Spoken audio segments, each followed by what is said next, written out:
Hi, good afternoon, guys. Well, it has been quite a day. I went through and videoed my recipe for today, and then right in the middle of it, I got a spam call. And so I tried to get rid of it, and then when I came back on, I continued with the video. But what happened was all the video before that spam call somehow disappeared. It was my fault, of course. So I just wanted to go ahead and give you a heads up. I am making what I refer to today as my version of Victoria's Cafe beef casserole. When I lived in Alabama and my mom was still alive, every Friday she wanted to go shopping. And we went shopping no matter rain, sleet, snow, hail, tornado, it didn't matter. She was going shopping. So a lot of times we would eat at this little cafe, and it was called Victoria's Cafe in Huntsville, Alabama.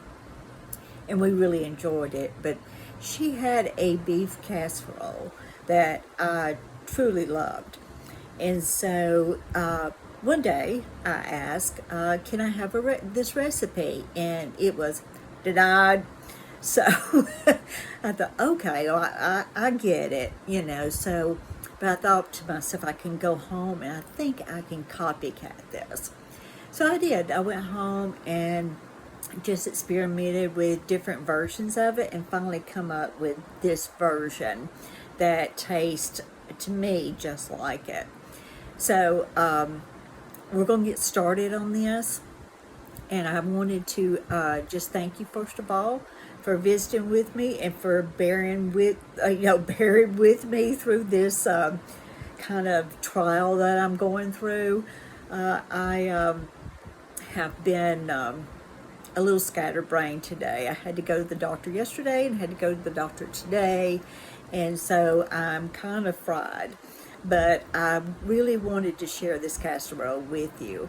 So we'll get started. Thanks. Sorry about that. This is definitely not the TV world. So what you do first is take you 2 cups of pasta. I usually use the elbow macaroni, but today I have some rotini pasta that I need to use, so I use that. Just cook it to the box directions and drain it after that, and then just set it aside. Then you're going to, and I usually use a Dutch oven, just because I don't have a great big pan.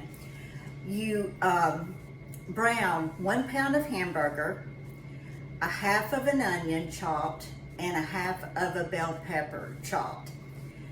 And you just brown it all together until the hamburger is done.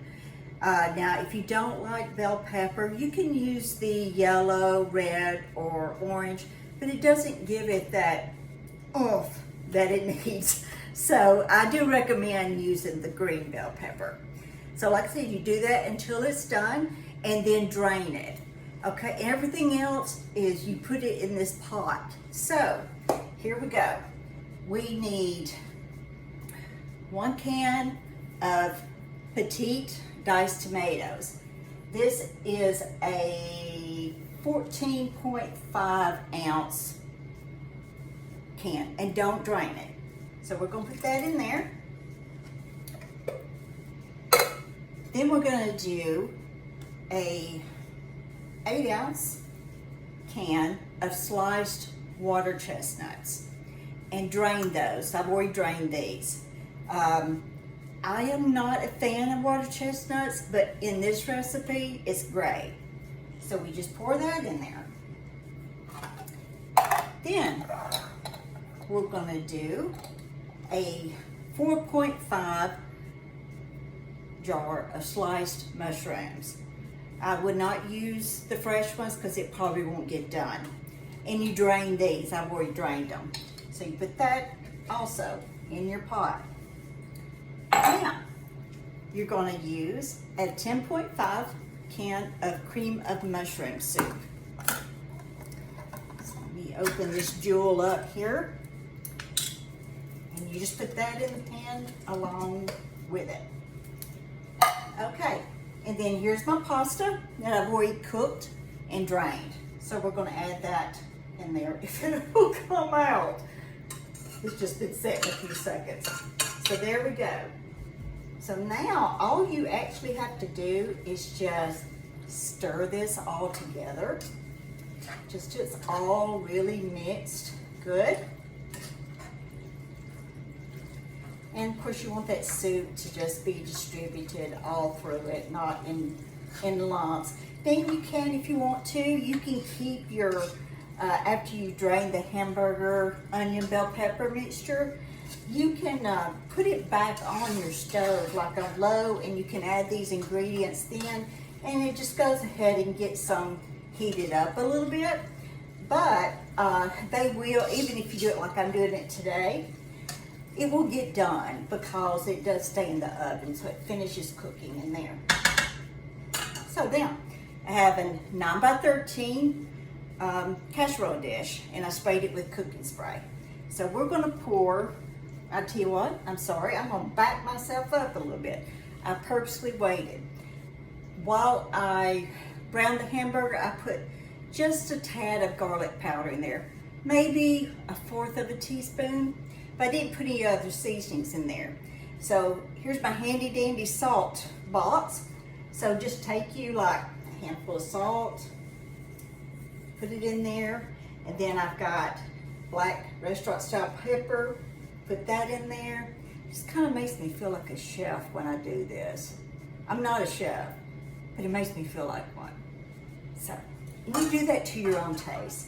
So I've made this so many times I kind of know what my pinches need to be. So got that. I'm sorry, I'm kind of scatterbrained today. I have been to the doctor yesterday and then to the doctor today. So my brain is fried. But anyway, we pour this in our casserole dish like so. All right, and then we're gonna spread that out. Now, I'm gonna step out of the screen for a minute because I need to get our cheddar cheese. You need about 8 ounces of grated cheddar cheese. So hold on just a moment, I've got to get it.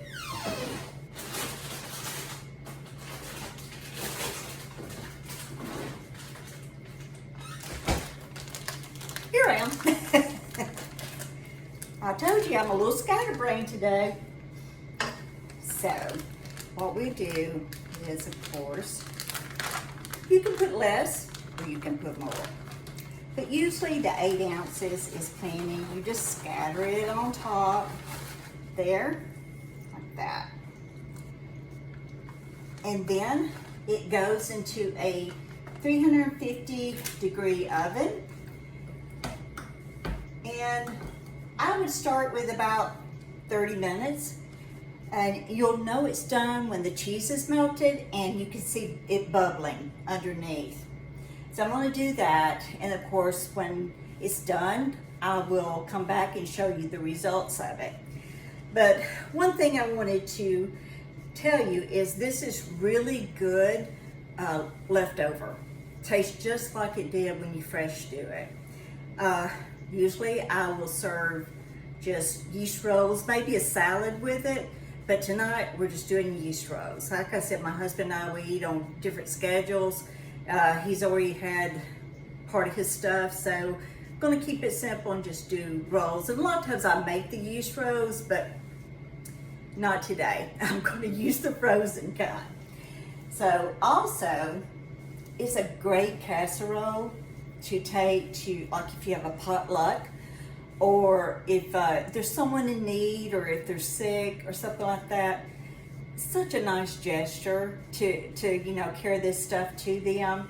And I know for myself, when I had my recent knee replacement, I had people bring me food, and I can't explain what it does to you when you're in a condition that you can't do what you typically do.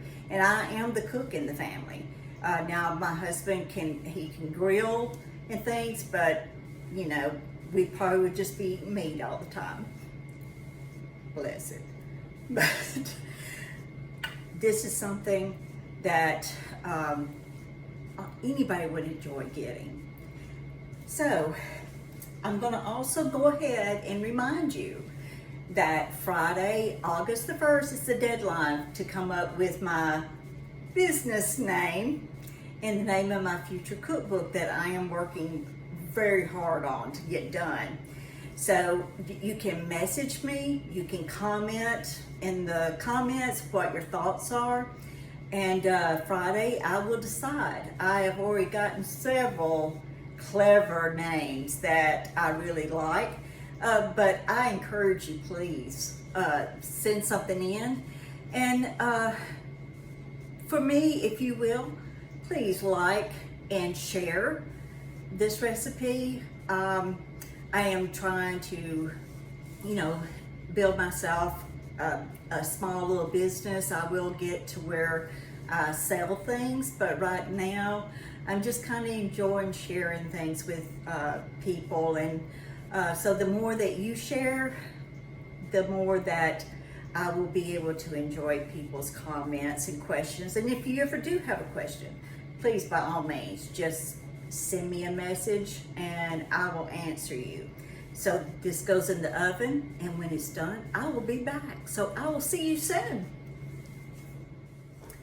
Hey guys, I'm back, and the casserole is ready. So I wanted to dip it out and let you see what it looks like.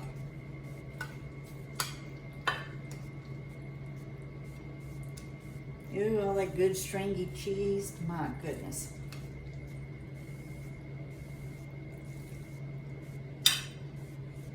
Here we go. So there it is. Got the rolls in the oven, so I'll soon be ready to eat. So thank you so much for visiting with me today, and I will see you at another time. Thanks. Have a great day.